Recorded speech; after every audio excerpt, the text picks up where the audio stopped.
Hello, and thanks for watching another episode of ARFCOM News, your twice-weekly dose of the finest 2A propaganda. Today, I want to get you thinking about what other devices are protected by the Second Amendment besides just firearms. I think we can all agree that directed energy weapons would be bearable arms if they ever became, bearable. Anything else? Phased plasma rifle in the 40-watt range. Hey, just what you see, pal. But what about drones? We've seen them used to great effect in Ukraine, and the federal government keeps tightening the screws on who can operate one and in what manner. They're even considering an outright ban on DJI drones over concerns about data security because, like everything these days, DJI drones are made in China. So my question for you is, can drone regulations be challenged in court on 2A grounds? Should they? While you discuss that amicably down there in the comments, please take a moment to also consider it would be impossible for us to produce quality 2A propaganda without sponsors. So let's pay some bills. Today's video is sponsored by Hydra. From the genius that created the Bushmaster firearm comes the Hydra Mark 15, the ultimate weapon platform. Modular, versatile, and mission-driven, the Hydra Mark 15 quick and easy caliber changes give you a whole lot of options without costing a whole lot of money. And by Vault Pro, proudly manufacturing the finest American-made safes, vault doors, safe rooms, and storm shelters. And by Springfield Armory. Their new Echelon striker-fired pistol has a modular fire control group and a nifty universal mounting solution which will accommodate virtually any micro red dot. A literal Karen is suing some of the biggest names in the gun industry for making memes. No, seriously, I am so sick of this timeline. Karen Lowy was shot by some asshole while waiting to pick up her daughter from school.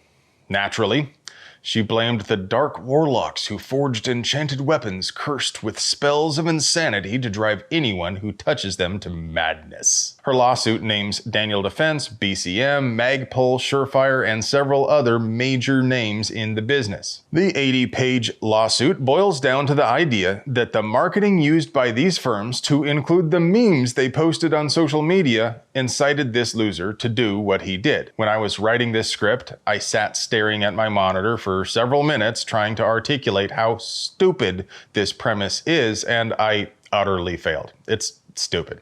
Just really, really stupid. Daniel Defense didn't post memes saying, "Lol, go kill people, it's lit." They posted a pic of a guy with a pumpkin on his head.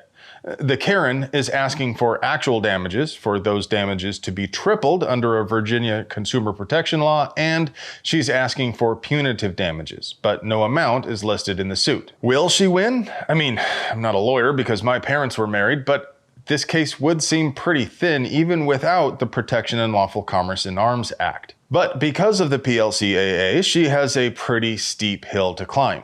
The suit does mention false advertising 13 times, but never, actually gives an example of a single statement which is provably false. For example, she claims Daniel Defense untruthfully, deceptively, or misleadingly promoted its weapons as suitable for war and civilian use, beneficial to safety and security, capable of safe handling by children, and or appropriate for uses that are or may be illegal in some or all U.S. jurisdictions. Whether or not DD made those claims, I'm here to tell you their products certainly are suitable for war and civilian use, are beneficial to safety and security, and can be safely handled by children under adult supervision, of course. And yeah, you can do things with them which are not legal under all circumstances. For example, she complains that Fab Defense and Fostech posted pics of their products in a car, which is illegal in DC, where she was attacked.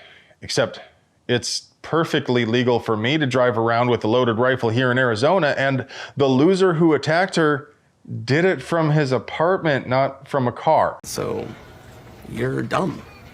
Even though it was really nothing more than bean counters managing the bankrupt corpse of the company just cutting losses, the control freaks seem to have been emboldened by the Remington settlement from last year. They may be surprised to find out that companies which are still functioning are a lot less prone to simply hand over truckloads of cash, though. I can't predict how this will play out, but it seems to me the real intent here is to chill free speech and intimidate businesses. Hopefully, the only real outcome will be that the new gun industry flex is to have memes dank enough to make it into a lawsuit. The ultimate meme review. A federal judge just ruled New York's discretionary permitting scheme is unconstitutional. What year is it?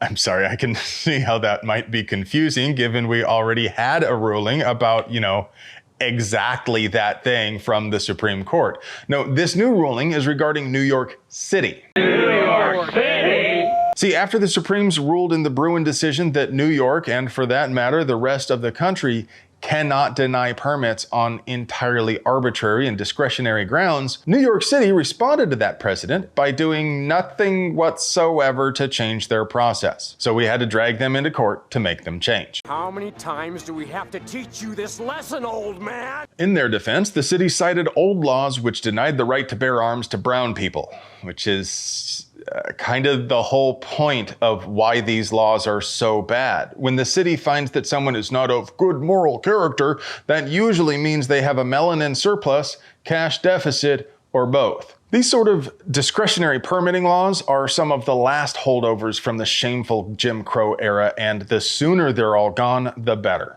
Of course, the city will likely appeal, and it will be some time before this is fully settled, but the needle is moving in the right direction. Washington State Senator Jeff Wilson accidentally flew to China with a gun on his carry-on while on vacation with his family. Unsurprisingly, the TSA at Portland International didn't find it, but Wilson realized he still had the gun when he reached into the bag for some chewing gum in the middle of the flight. He went directly to customs upon landing and told them what he had done, but the Chinese initially claimed they found the revolver themselves. Wilson is released on bail, but had to surrender his passport. He is being charged with possession of an unregistered firearm and could do up to 14 years in prison, although Fox News reports Chinese judges rarely impose sentences longer than 2 years. I don't know, sounds like communist propaganda to me, but folks, gun rights are human rights. But in case you didn't get the memo, West Taiwan does not recognize human rights. Gunbroker is rolling out a new payment processing service they call Outdoor Pay, which will eventually replace all other payment options, forcing all payments to go through their proprietary service. As you can imagine, this move has ruffled quite a few feathers, so I'd like to just take this opportunity to remind you, the ARFCOM Equipment Exchange is still free and you can make whatever payment or trade arrangements you wish. I can't link it down in the doobly-doo because YouTube thinks no-nos, so whatever you do, please don't go to AR15.com and click on Equipment Exchange. And now for your moment of Zen. Broke into the wrong rec room, didn't you? Hey friends, do you like pews and other pew-related things? Would you like to help us keep delivering you pure, uncut American pew propaganda at the low, low price of free fitty? We literally couldn't pay the bills without our sponsors, so do us a solid and get yourself something nice from them. You deserve it. I love you. For real, dude? Oh, it's because the weather's nice. Now there's a bunch of motorcycles out.